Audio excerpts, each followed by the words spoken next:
법원은 국민의힘이 진짜 비상 상황이 아니라고 판단하며 결과적으로는 국민의힘 내용은 더 격화되는 모습입니다.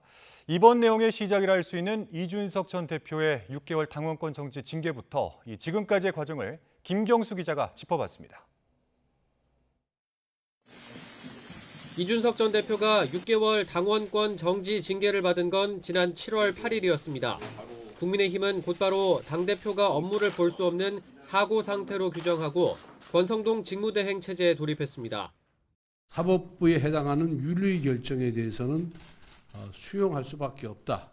당원권 정지 효력이 이미 발생을 했기 때문에 당대표 직무대행인 제가 회의를 주재합니다.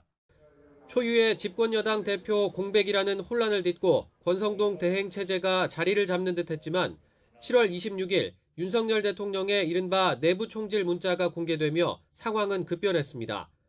사흘 뒤 배현진 최고위원이 당 혼란과 지지율 하락에 책임지는 모습을 보이겠다며 자진 사퇴를 선언했고 마땅히 책임져야 하고 끊어내야 할 것을 제때 끊어내지 않으면 더 큰 혼란이 초래된다고 생각합니다. 책임지는 모습도 보여드려야 할 때라고 생각합니다. 이틀 뒤 조수진, 윤영석 최고위원에 이어 권성동 원내대표도 직무대행 사퇴를 선언했습니다.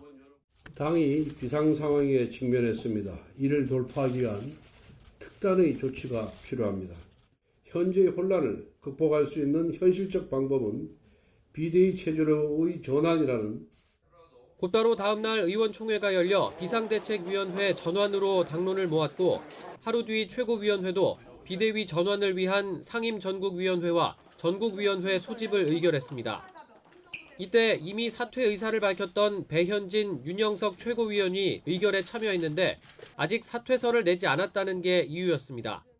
당론 채택에 따라서 이를테면 인수인계 시간이 필요하다고 이후 상임전국위와 전국위를 거쳐 직무대행도 비대위원장을 임명할 수 있게 당헌을 고치고 비대위원장 임명까지 일사천리로 진행됐습니다. 찬성 463명, 반대 48명으로 비상대책위원장 임명안이 가결되었음을 선포합니다. 하지만 법원은 이와 같은 주호영 비대위 출범 과정을 언급하며 당헌에 규정된 비상 상황이 맞는지 의문을 나타냈습니다.